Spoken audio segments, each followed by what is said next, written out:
আসসালামু আলাইকুম সবাইকে বাংলা টিভি ইউটিউব চ্যানেলটির পক্ষ থেকে স্বাগতম। আশা করছি আপনারা সবাই খুব ভালো আছেন। যারা যারা এমপিভুক্ত শিক্ষক এবং কর্মচারী আছেন বেসরকারি, তাদের জন্য সুখবর নিয়ে আসলাম।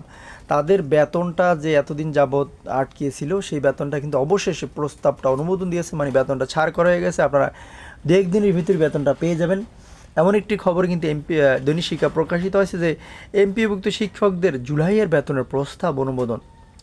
তো আজকের খবরটি আপনি যদি পুরো ভিডিওটি দেখেন না টেনে, তাহলে কিন্তু বুঝতে পারবেন আপনার কী প্রসেসে বেতনগুলো দেওয়া হচ্ছে এবং কারা কারা প্রথম দাফি বেতনগুলো পেয়ে যাবেন।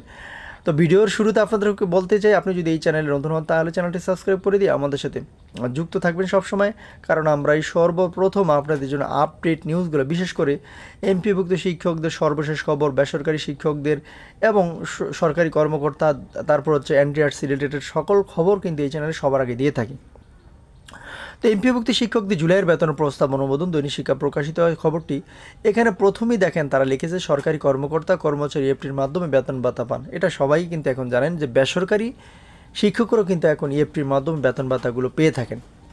আপনাদের যে বেতনটা ছাড় করা হয়েছে এটাও কিন্তু আপনারা ইএফটির মাধ্যমে পাবেন। তো যাক, মূল কথায় চলে যায়, সেটা হচ্ছে দেখেন এখানে লেগেছে 4.5 লাখ এমপিভুক্ত শিক্ষক কর্মচারী জুলাই মাসের বেতনের প্রস্তাব শিক্ষা মন্ত্রণালয় অনুমোদন দেওয়া হয়েছে। জুলাই মাসে মোট 3,78,457 জন শিক্ষক কর্মচারী রয়েছেন।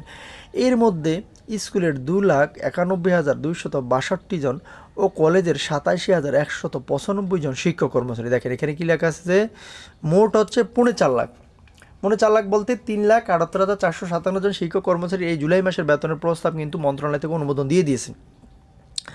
এবং এর মধ্যে স্কুলের আছে 2,91,262 জন, ঠিক আছে, এবং কলেজের আছে 87,195 জন শিক্ষক এবং কর্মচারী উভয় মিলিয়ে রয়েছেন। তো ভিডিওর মাঝখানে বলতে চাই, যারা যারা চ্যানেলটি এখনও সাবস্ক্রাইব করেনি প্লিজ চ্যানেলটি সাবস্ক্রাইব করে দিয়ে আমাদের সাথে যুক্ত থাকবেন, কারণ আমরাই সর্বপ্রথম আপনাদের জন্য আপডেট নিউজগুলো সবার আগে এই চ্যানেলে প্রকাশ করি। বুধবার শিক্ষা মন্ত্রণালয় এবং মাধ্যমিক উচ্চশিক্ষা অধিদপ্তরের মহাশী একাধিক কর্মকর্তা এই তথ্য দৈনিক শিক্ষা .comকে জানিয়েছেন। দেখেন, যেহেতু মাওয়াসী কর্মকর্তারা এই তথ্যটা দৈনিক শিক্ষা .comকে নিশ্চিত করেছেন যে তাদের বেতনটা কিন্তু অনুমোদন দেওয়া হয়েছে, তার মানে এটা 100% সত্য কথা। সরকারি কর্মকর্তা কর্মচারীর ইএফটির মাধ্যমে বেতন ভাতা পান, তবে বেসরকারি শিক্ষা প্রতিষ্ঠানে কর্মরত এমপিভুক্ত শিক্ষক কর্মচারীদের বেতন ভাতা সরকারি কোষাগার থেকে ছাড় হলেও তা রাষ্ট্রায়ত্ত 4 ব্যাংকের মাধ্যমে অ্যানালগ পদ্ধতিতে ছাড় হয়।